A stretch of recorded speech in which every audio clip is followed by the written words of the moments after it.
Welcome back to another episode of Louisiana Hunting. Tonight, what we've got for you is a roundtable discussion. I hope y'all learned something from it.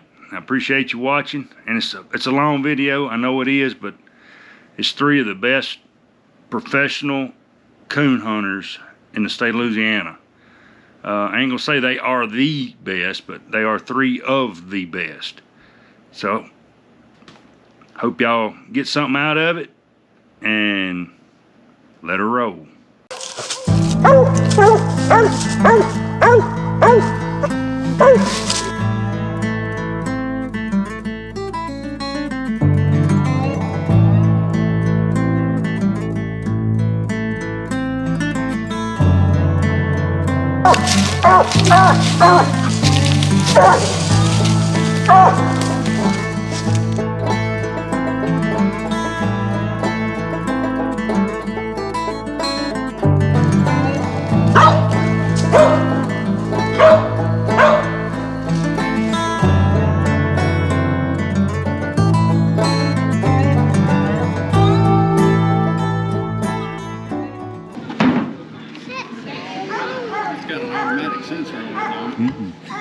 It's a $50 edit fee.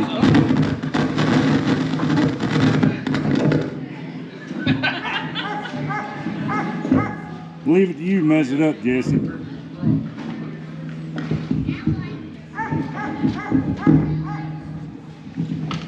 Casey needs to set it out here, mate. Oh, yeah. You reckon I need to be in the middle, y'all? Come on up here, son. It's school time. What's this for?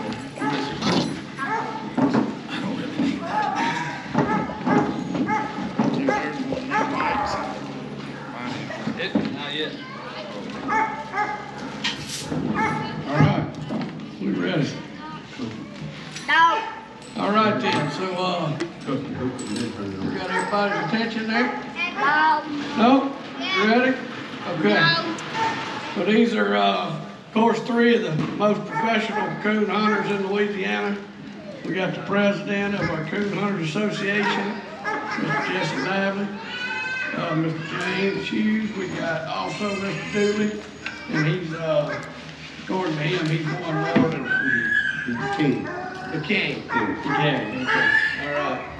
So we were talking about on our calls and our planning that it would be neat to get three of these professionals up here and of course help the kids, and they've all kind of been on I believe podcasts and stuff like that, and started talking about coon hunting and different things. So if you would start off, we'll start with Mr. Jesse on how long he's been coon hunting, and I'll kind of go around the table and talk about a little bit about how long you've been coon hunting. All right, I'm Jesse Lively. My coon hunting started out like most of these kids. My dad was a hide hunter. I followed him around just like a lot of these kids is doing with their mom. Well, my mom hunted too, mom and dad, and as time went on, Dad, he quit. And I met that woman over yonder, and I said, it's time for me to start back coon hunting. So that's when I got into competition hunting. All right, Mr. Dooley. My story's about the same. Started off as a young kid. My dad, which is out here today, he was a coon hunter, and I kind of got the bug from him. And my mom actually took me coon hunting. Actually, some of the first times I went, she'd haul me around. So, and kind of the same deal. I just caught the bug and went at it from there. All right. Go ahead, Mr. Jesse. Pretty much the same. I started coon hunting with my dad when I was big enough to follow a little bit. He'd had to coach me some. Then in 83 or 84, I believe it was, I started competition hunting, my first competition hunting. In the 80s. Yeah, I'm the youngest competition hunter at the table. I started in 02. All right. So, individually, what do you think for these youth would be the most impactful thing you could tell them about your coon hunting experience, whether it be just a life experience or either even in competition, Jesse? What is one of the most impactful things that either happened to you or you've experienced coon hunting that would cause them to either get along better at what they're doing or just continue to coon hunt in their life? The first competition hunt I went to was a UKC hunt, and I should have won it. But I was out there with some older folks. This is first time striking and treeing a dog. I had a coon dog. I had a real good coon dog. Probably the best that night. But I didn't have the experience that those other handlers had. Mr. Dan Purvis he's the one that beat me. My dog was the best dog, but I got beat by a lesser dog and a better handler. The very next coon hunt I went to was 2002 February PKC state hunt. I hunted in Oakmobile. I had the best dog that night too, but I won. And I won that cast. The weekend before, I got to learn a lesson. The next weekend, I was in the Final Four. I was running. It's competing, having a good dog, knowing your dog's a good dog, but also being as good as the guys that you hunt against. That was my goal. I tried to be the best. You always want to be the best at what you do. Everybody does. And my wife will tell you, 7 nights a week from the very first competition hunt I went to, I hunted 7 nights a week. We'd go to church, I'd bring my dogs to church. On Sunday nights, on Wednesday nights, I had my dogs in the box. Church let out, I hunted 7 nights a week, trying to make me better and the dog better. It was just a competition and just trying to be better for me. Dude? Pretty much same story, but the biggest thing I see is learning. You got to learn how to lose. Winning's easy. Jesse still has not learned how to lose. I don't agree. You've got to learn how to lose because you're gonna get beat. And there's not one of us at this table that likes getting beat. Nobody. And we especially don't like getting beat by each other. Especially not him. Especially not these two. But you've got to learn how to lose. If you are a sore loser, this sport will eat you alive. It's never okay to lose. It's never okay to lose, but you're gonna lose, so get ready to deal with it.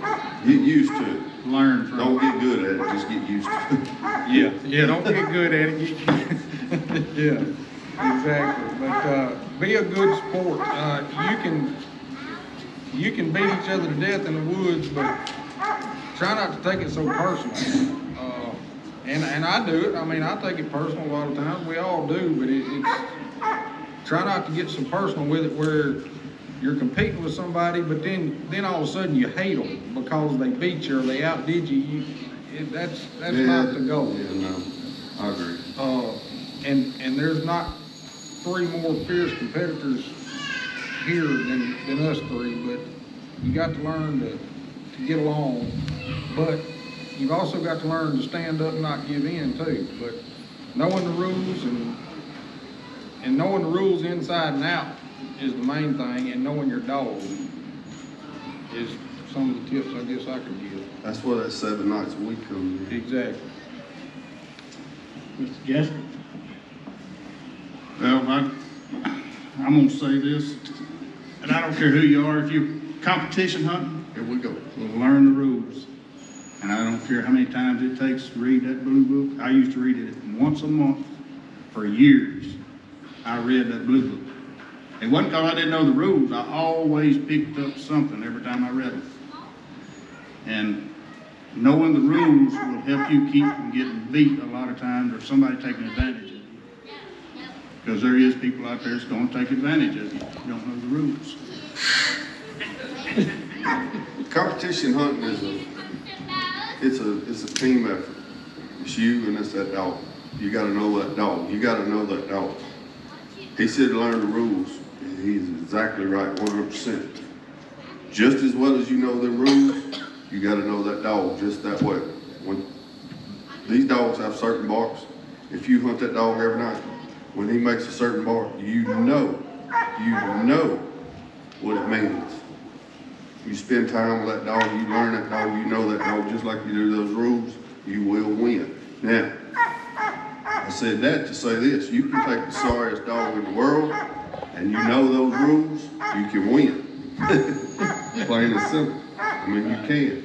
We've all three of us have won with a sorry dog sometime or another. More him than me. More Jesse than the rest of us, but we have all done it.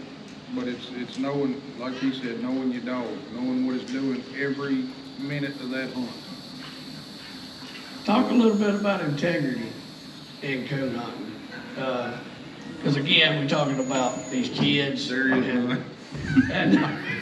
and these, you know, they talked about God today and talked about him being in their life. And Jesse, I've heard you on podcast talk about how the hound changed your life and just listening to him and hearing his voice. Tell me something about how God has impacted you by coon hunting and what you could tell these kids about coon hunting and the Lord that we serve. I met the Lord way before I started coon hunting, so he was with me when I started. Didn't always show him and still don't always show him. Sometimes, you know, you get, you act like you should, but then you regret it. Like Casey said, you know, when you lose, sometimes you don't act like a winner, but you gotta learn to put that aside and move forward and represent yourself as a Christian or as a, you know, how you want to be represented. Now, coon hunting, you build bonds with people and you build, like, I respect Casey. He's my rival, hands down. I don't know if he feels the same way about me, but that's the way. And that makes us, it actually makes us better. But outside of those 2 hours that we're out there hunting, we're pretty good buddies. Because over the years, we've built a bond for each other, a respect for one another. As a houndsman and as a person, I know his wife and we've got to know each other. That's, you gotta have that. And to say this, I don't believe you can do that unless you got a moral compass inside you, which you get from the Lord. The Lord, when you receive Jesus as your Lord and Savior, you have a moral compass that leads you from that point forward. Good, yes, good. Have y'all ever been beat by a red bone? Derek Call wanted to know that. Derek has beat me. I don't think Casey's ever beat me with a red bone. Derek has. That was just a side note. But yes, to answer your question. So what is your favorite dog that you ever raised? And tell us a little bit about that dog and how it impacted your life. I get kind of soft whenever I go talking about them old dogs, so we'll let them go first. Go ahead, James. Back to me. No. Probably, I'm gonna say probably my old black dog, which actually wasn't mine, he belonged to my son, but he had kind of a more common mouth on him that he had problems calling him in the hunts and stuff with other dogs. So I kind of took the reins on him and we would help Jesse. Jesse let him hunt a dog that he had there that had a really outstanding mouth on him. And he done a lot of winning with him, but the old black dog I had, my son got him at the youth hunt. They give away a bunch of pups at a youth hunt BKC done years ago. And he was one of the pups that was donated there, and he got him and done a lot of the work with him as a young dog. And I got to meet a lot of people with him, got to know a lot of folks in the Coonhunting world. But he was a winner. He was a really nice old black dog. I guess he's probably my favorite. What was his name? Black Gold. Black Gold, he was a good one. He was a real good one. 5 years old, he went down. He had kidney failure, and we had to stop hunting. He beat a bunch of us. He was a good one. He was as solid as they come at 4 or 5 years old. I didn't like him as much as James did when he was a puppy, but as he got older, yes sir. He was, as I tell a lot of people, young dogs, you go to quarter in the hunts, you can learn a dog real quick. Some dogs can take it, some can't. The one I'm hunting now, I've been hunting him since he was about a year old. Hunting him, rolling him in the hunts a lot. And it really hasn't affected him a whole lot. But that black dog, I kind of held him back till I got through with his 2-year-old super stakes. Back then they didn't have a 3-year-old. And when I went to pouring him in the hunts, it really affected him big time. He got to where he didn't know what he was going to do when you turned him loose. He was going to go tree a coon, or he was going to follow other dogs around, or just didn't know what he was going to do. But after he hit about 3.5, 4-year-old, he got to be as solid as you could ask for one to be. Every time I unsnapped him, I expected to go look at a coon somewhere. It didn't matter if it was 1 mile, 2 miles, or 100 yards. He was going somewhere to tree a coon, and was good about doing it. I really enjoyed hunting that old dog. The rooster time. How you know best dog? How you know it's rooster? It's rooster.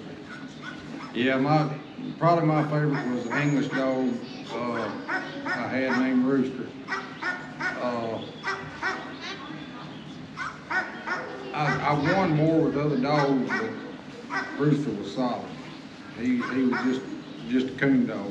And I didn't raise him. Bought him when he was about 3 years old, and it took us a while to get on the same page. I'd hunted against him a bunch and been beat by him a bunch. And finally got the opportunity, he was for sale, and bought him just no trial, no anything, because I knew what he was. We all knew him. And that joker went as far backwards on me as he could go. I mean, the first 3 months I had him, I treated 1 coon with him in 3 months. I was sick. And it was probably 3 months. But I got him in October, 1st of October, and it was the end of December and January, so before we got on the same page, and I just figured out his buttons, and he figured out what I wanted, and we took off. Of course, we didn't have the big money hunts then either, so, I mean, I won a bunch with the old dog, just local, and, as far as I could go at that time. But, a lot of times you'll win with a dog, and people talk bad about him. Well, he done this, or he me too, or there wasn't many times when they talked bad about Rooster beating him. I mean, you don't hear all the bad talk, you don't hear all the good talk, but just sitting around listening, not many people said too much bad. He went out there and done his job. He was a lay-up dog, could lay coons up when other dogs couldn't tree them, and tree kitten coons like no other. I think I ended up putting him down when he was 14, I believe. He lived to be 14 years old, had a mass come up on his back and had some cancer and stuff, and he lived several more years after that, but Rooster was probably my favorite. Well, everybody knows my favorite's Tiny, but I've had a bunch of them. And I ain't just joking, I've had some good ones. I had old Tiny, and I had Sally and Payne and Frank.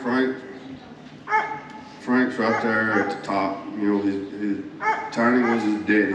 Frank was my favorite. I didn't like Tiny. He was in love with Tiny. I didn't like Tiny's style, but I liked Frank. Frank is. It's hard to say that he's not my favorite, because he was just one of those dogs. I mean, just like Casey said, when you cut him loose, it's fixing to be a coon tree just right now somewhere. Tiny was a little different. Tiny would strike and trail around and beat around, but he would always have a coon. Always. But Tiny is my favorite because a lot of people know me because of Tiny. Because he was a winner. I won a bunch of casts with him all over the world. Me and him, he died in my lap. I mean, he's my favorite. Let's get on to something lighter. You about to get us all choked up. And all the others he was talking about, his offspring were tiny too. Tiny reproducing good dogs too. All right, we got any questions in the audience for the panel? I'm doing all the question asking. I got a rule question. All right, If you're going into a tree and the dog quits barking, but you can see the dog tree, is it treed or do you run the two? James? I'm gonna let them answer that question, and then I'm gonna give you the answer to that question. I'm gonna tell you, if I'm judging, you can handle that dog, if I'm looking at him. As long as he's showing tree, if we get close enough I can see him, I can tell you to handle him. Now, if I can't see him and he shuts up, if we over here in these spiny hill thickets, you may have to sit there and run the two on him, but otherwise, if I can see a dog on the tree, he's done his job. A lot of dogs will stop barking whenever you put a light on them. I've seen a bunch of them won't bark another lick. I mean, they stand right there at the tree.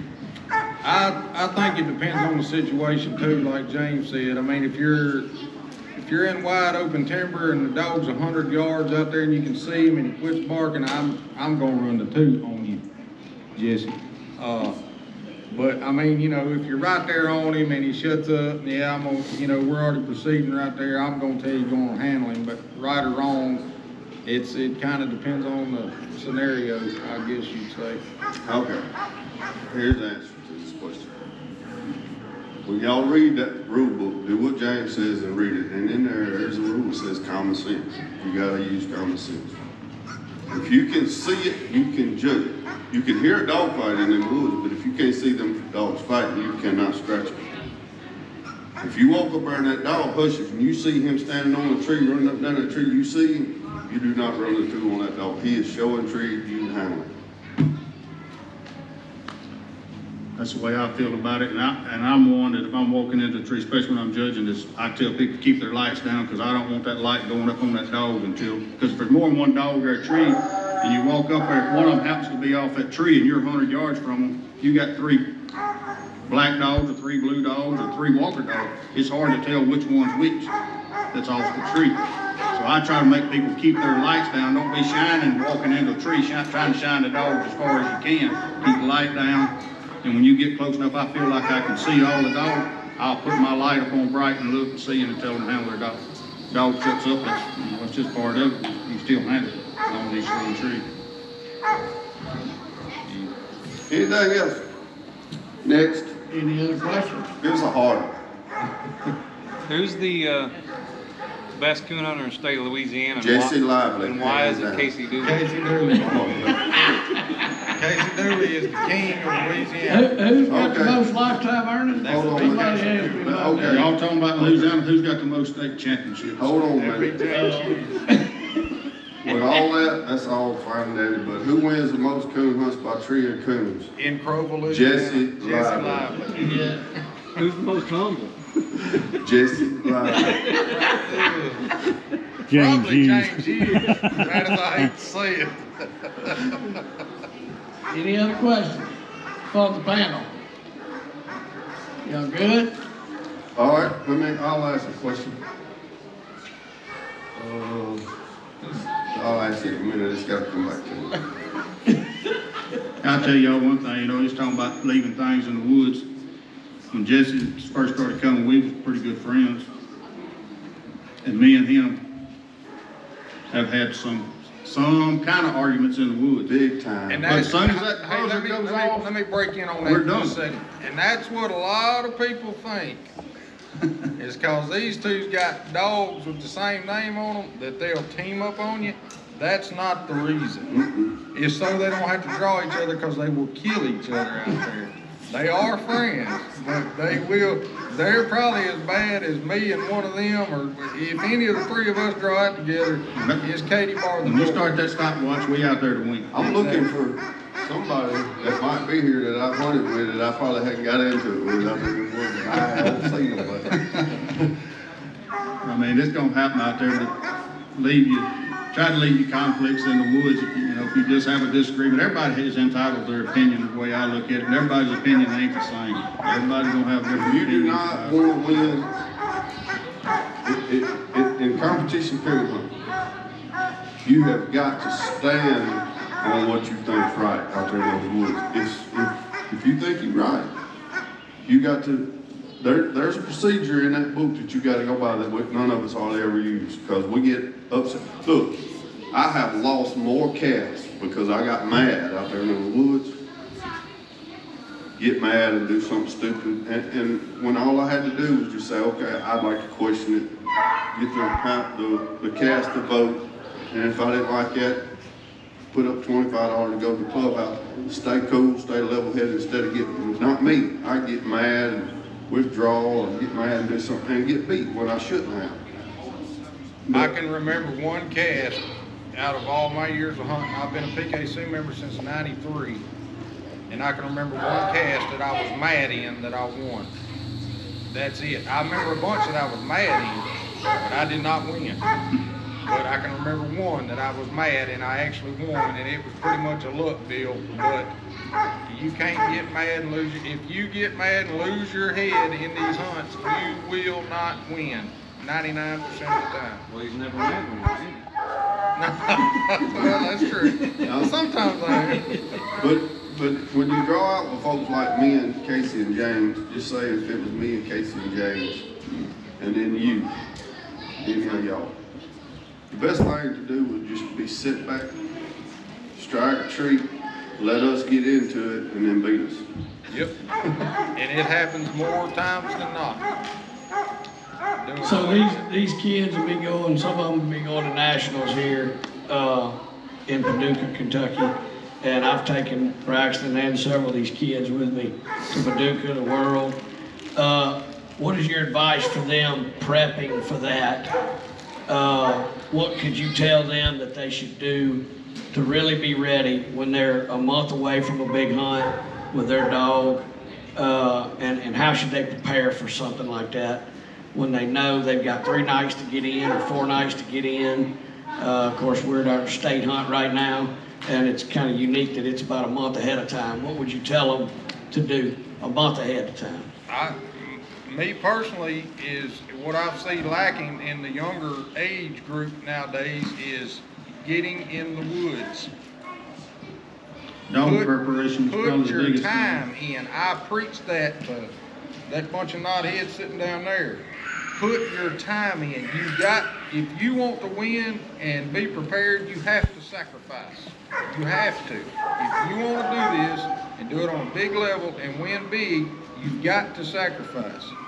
And we're so busy nowadays, everybody's got ball and you got this and you got that, and there's a million things that, and I'm the same way. I mean, I find stuff that I could go do and not go hunting, and I don't hunt near as hard as I used to, but I don't feel like I have to anymore. I feel like I've put in my time, but it shows a lot of times, but put in your time.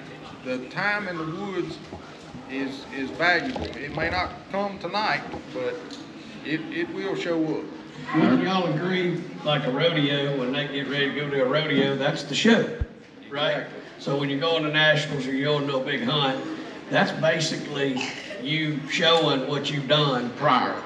Now, if your dog messes up, he's gonna mess up or whatever, but if you put your time in, that's what y'all are saying. I drew a couple of young guys at Crowell one night. I was hunting Frank. Had never met these boys before. Deer season been in. We hadn't had nowhere to hunt. I hadn't been hunting. Y'all been sitting in the pen, nowhere to hunt. Deer hunting, just went. We had a hunt at Crowell. A couple of young guys was there. They'd been hunting every night. They'd been hunting. They was coon hunters.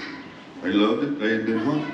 But I drew them with Frank. They wasn't so much worried about me as they was Frank. I could tell they was nervous.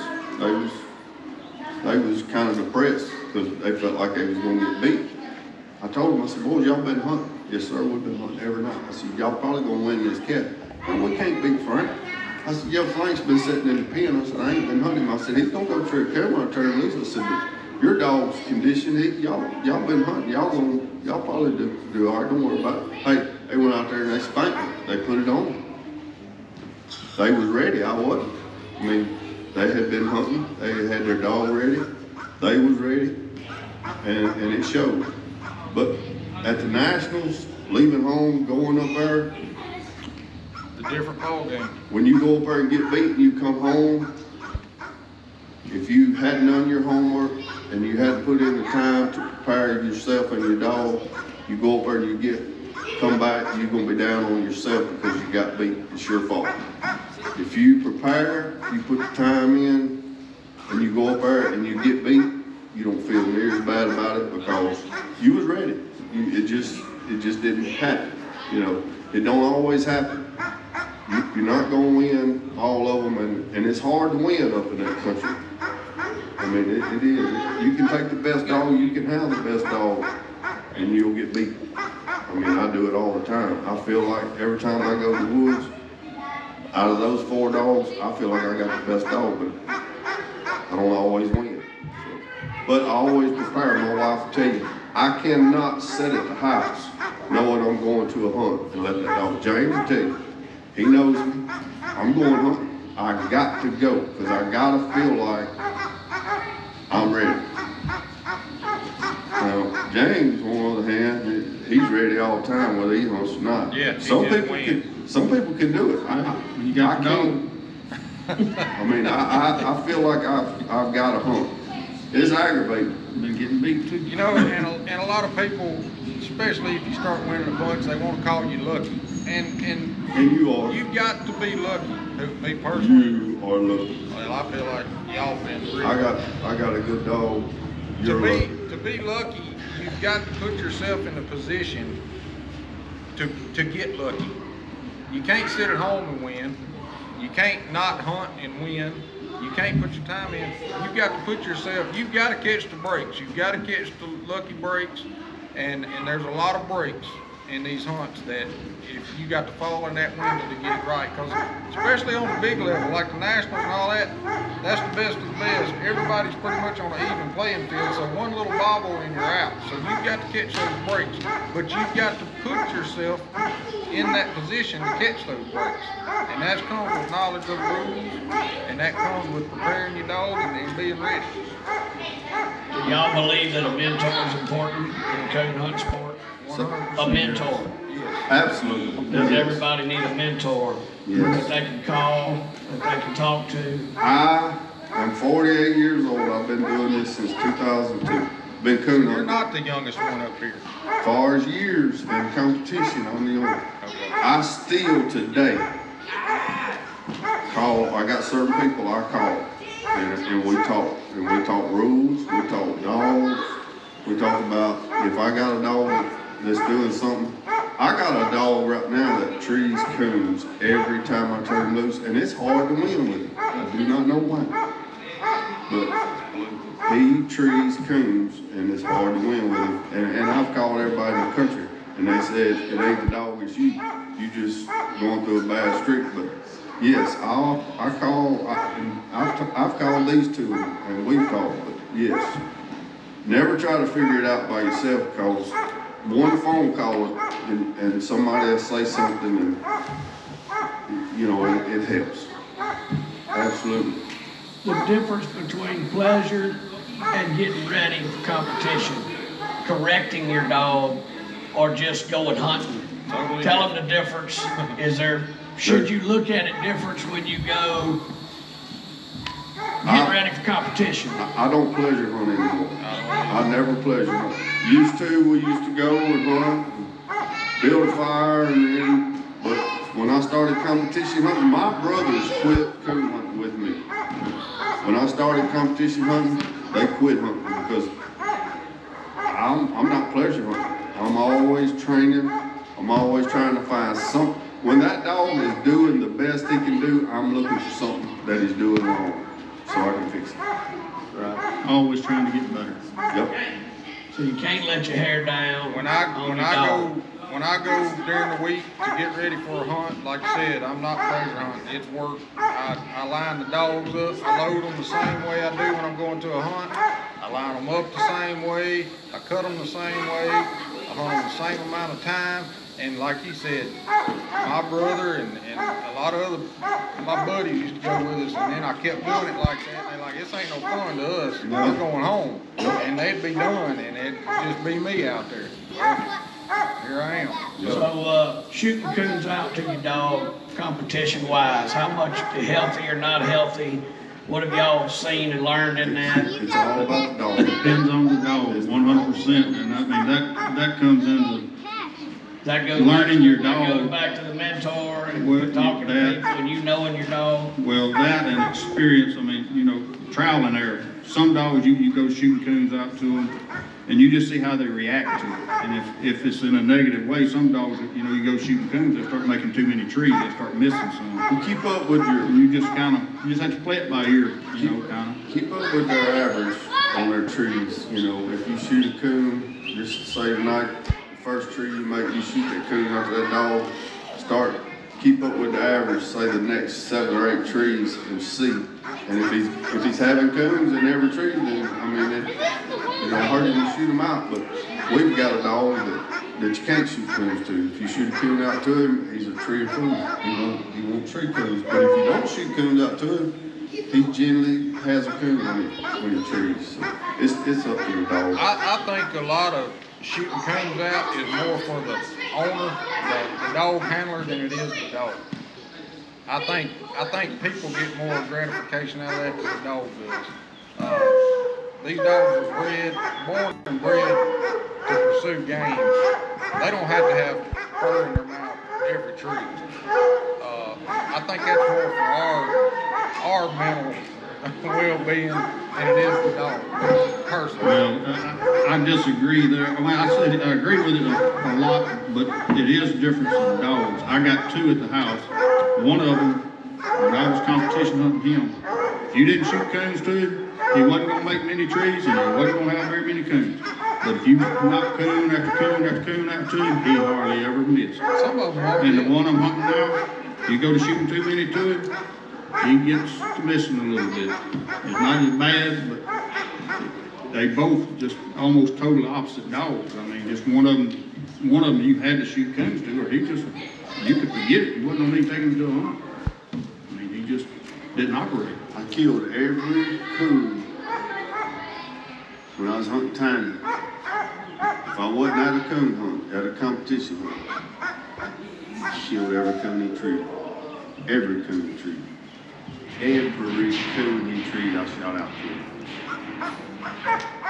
Do you believe the dogs know when they're in competition? Yes, When they line up? yes. You believe what I mean? Do you believe the dogs know when they're in Oh, yeah. competition? Yeah. You know what I'm Some saying? dogs, A lot of times at these big hunts, you see these boys, they come in, everybody used to would take pictures, line their dogs up, taking pictures. These dogs communicate with each other way more than you give them credit. Dog is smart. Dog is way smarter than you. You got to train a dog, you got to be smarter than that dog. I'm gonna just tell you that right off. I've trained a bunch of them. That dog's got a combination, you got to find it. If you can find it, you can train a dog. But these dogs will communicate. When you, everybody knows, if you go to a hunt, somebody wants to ride with you, they put their dog in your truck and your dog's in that box. Them dogs, they communicate with one another. Yes, sir. There's no doubt. Now there's alphas. Dogs are natural born pack animals. We all want that alpha dog that's off to itself. But all of them's not that way. Some of them are man-made, and they know they got a man-made dog, so therefore they don't want it up there commingling with the rest of those dogs, because when they turn loose, what's he gonna do? Back, all that old mess. So yeah, they communicate. what about traveling long hours with your dog, going to a big hunt? Is there something y'all could give advice on? Should you go early? Should you go the morning of? I mean, again, not everybody has that ability to go days early or whatever, but if you're going to somewhere like Illinois, 9-hour drive or whatever, y'all got any advice on that? I think it's the same as just what we were just talking about. Every dog's different. I've had some dogs that I needed to get up there 2 or 3 days ahead of time that just did not travel well.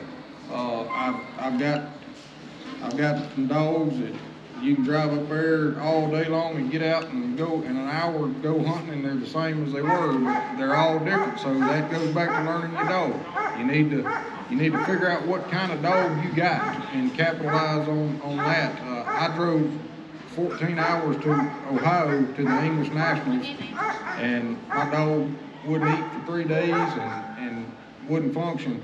Went through the whole championship and everything, never won a cast, stayed the last night and went into Oakland just because I was up there and had the high scoring dog, just because he finally settled in 3 days later. I was sick, but that's just the way he was. He just didn't travel well. So they're all different. Some you can throw in the back of that truck, some got to ride in the front seat, and some need to do. You know, they're all different. You got to know what you're packing. You gotta understand that dog eats out of the same bowl at your house. He eats out of that bowl, he drinks out of that bowl, and he sleeps in that dog house.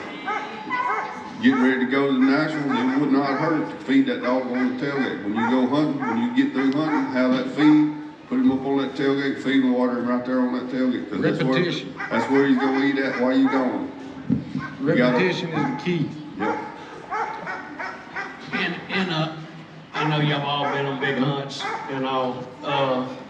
Billy, I know you did super stakes here recently, and you told me the story. But is there anything that you go in and your mind's just steady thinking ahead, right? Mm-hmm. You gotta always be thinking ahead from the moment you turn that dog loose, right? Playing defense or offense. Yep. Is there anything you can tell them about that? I mean, what it takes to get 6 wins, right? To get there. Oh yeah. That's it's, like you said, you got to get the breaks. But is there anything you could say to them that would? It starts when you stick your hand in that box. Yeah. When you draw your cast, that's where it starts. But people take this sport for granted, but when you're hunting for super state titles and $100,000 and world championship titles, this is a sport. We've got to train just like a pro athlete does, a boxer or a football player or whatever. And as much as that dog has to be ready, you have to be ready. So, and I said this before on the podcast, keep it light and keep your head clear. Everybody's got a lot of stress on them for who knows what reason every day. I mean, just the human race in general. You got to clean your mind out, get focused, and take care of the task at hand. Here lately, and it's not fun, but I've been traveling to these hunts by myself, and it's helped. I got 9-10 hours of basically meditation, whatever, thinking, talking to myself, listening to whatever music I want to listen to. For 9 or 10 hours, Yeah. you hope he didn't draw Jesse Lyman. I ask myself questions and I answer, and it's beautiful. But you know, get your head right and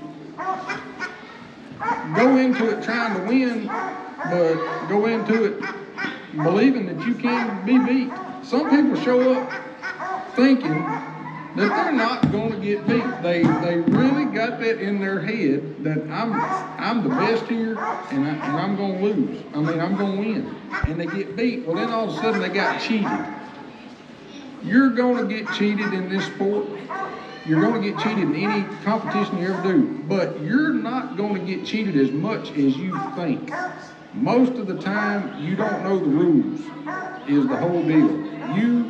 Somebody outhandled you with the rules, or you didn't do your homework, is 99.9% of the problem. So, like going into the Super Stakes, I had my mind right, and I was focused, and I felt like I had a good chance, and we caught some breaks. My dog looked good. He done a jam-up job on the Tuesday night when I got in. Couldn't look any better. And then I coasted on to Friday night, and I caught some breaks Friday night. And then that rolled me into Saturday, and we just went from there. But you got to catch the breaks, but get your mind focused and get right and think about it. And I'll shut up, but used to, we'd load up, go to these hunts, it'd be 4 or 5 of us, a bunch of buddies or whatever, and that's fine. I mean, it's supposed to be fun, but you laugh and joke and cutting up, all of a sudden, you lose your focus.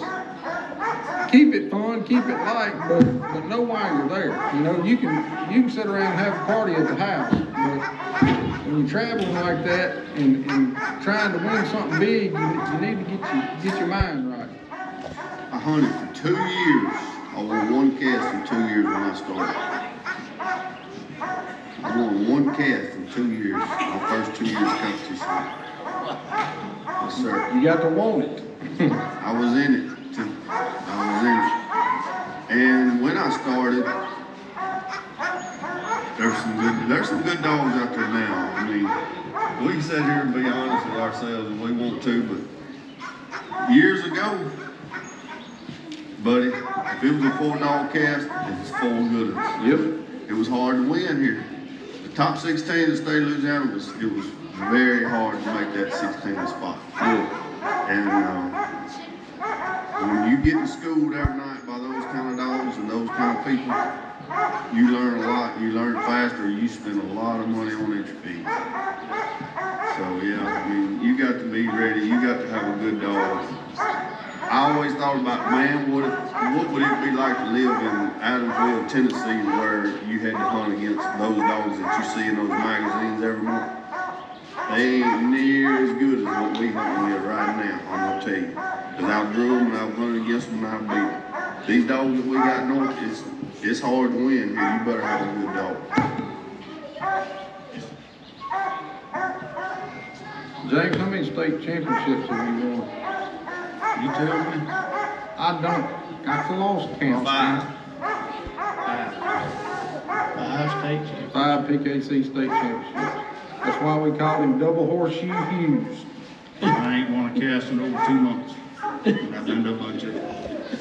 And that's the thing, people get discouraged because they lose, but just like James said, he's won 5 state championships and he ain't won a cast in 2 months. It comes in waves, it's up and down. Jesse hunted for 2 years and won 2 casts or whatever. Once you get on that roll, you're on it, and then it's gonna crash, it's gonna end. But you got to hang with it. But I don't know that it's better to get on that roll or to win 1 out of 3. I think it's better for a man to win 1 out of 3 than win 6 in a row or 8 in a row, because when you do win 8 or 10 in a row, I'm speaking from experience, you get that mindset where you think you're gonna win. It'll hurt you. Okay? You go out there, you gonna win. You get to doing stuff out there in those woods to win that you shouldn't do. I have had phone calls. Mr. Roy Trammell called me. He said, Jesse, Roy Trammell. I said, yes, Mr. Roy. He said, been getting some bad reports on you. I said, yes, sir, Mr. Roy. He said, you need to behave yourself out there in the woods. I said, yes, sir, Mr. Roy. I mean, because I thought I was supposed to win and I'd do anything it took to win. I did that. I was guilty of that. I regret it, but I'm man enough to admit that I've been there. So, yeah, you want to win every one, but winning every one is not such a good thing. You want to win the good ones, but it helps to get beat. It keeps you grounded. It keeps you, yeah. All right. Well, let's give these guys a hand. Thank y'all.